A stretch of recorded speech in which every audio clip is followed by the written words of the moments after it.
More than 8.3 billion metric tons of plastic has been produced globally in the last 70 years.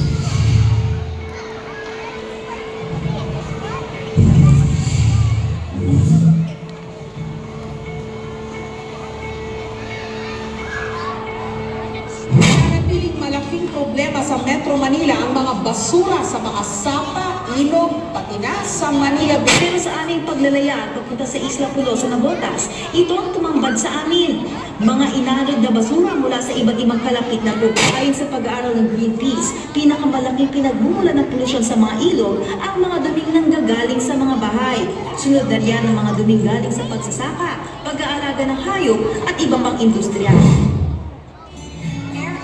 Basic necessities we human beings cannot live without. How do we ensure that we breathe clean air every day? Haze that cover parts of Metro Manila. But it looks different in the morning when the haze is thicker and darker. Metro Manila counts almost 8 million vehicles and growing, contributing to a staggering 80% of the total cause of air pollution.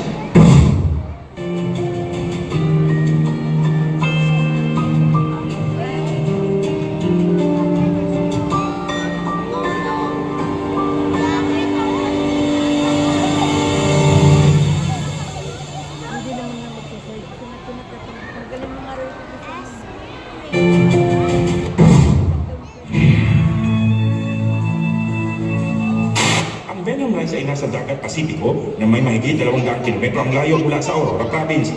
Talampas o tabletop mountain ito na nasa ilalim ng karagatan at mayaman sa mga bakura. Oil exploration between the Philippines and China in the West Philippine Sea. Nevertheless, Malacanang maintains to uphold the arbitral rule. Which revealed that China had sent a ship to Philippines.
sa iyong mga kapaligiran.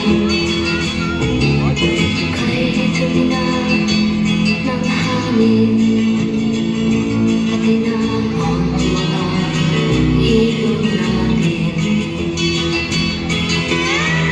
Hindi naman sa mga hanggan at malayo-layo na rin ang ating narating.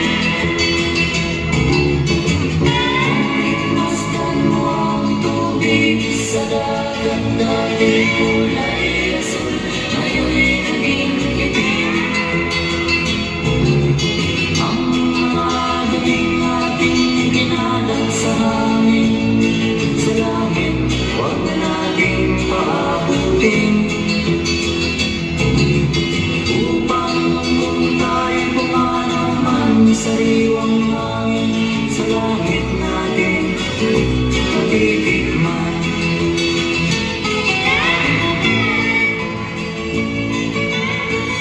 Tawagan ng isang batang tulad ko na ang kalikasan nawa ay maging pamana natin sa susunod na henerasyon ng mga kabataan.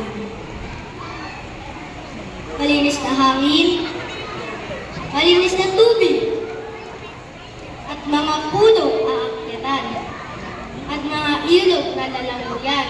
Hindi pa uli lahat upang ang pamanang ito ay maranasan ng mga kabataan sa susunod na henerasyon. Tara! Alagaan natin ang pamanang kalikasan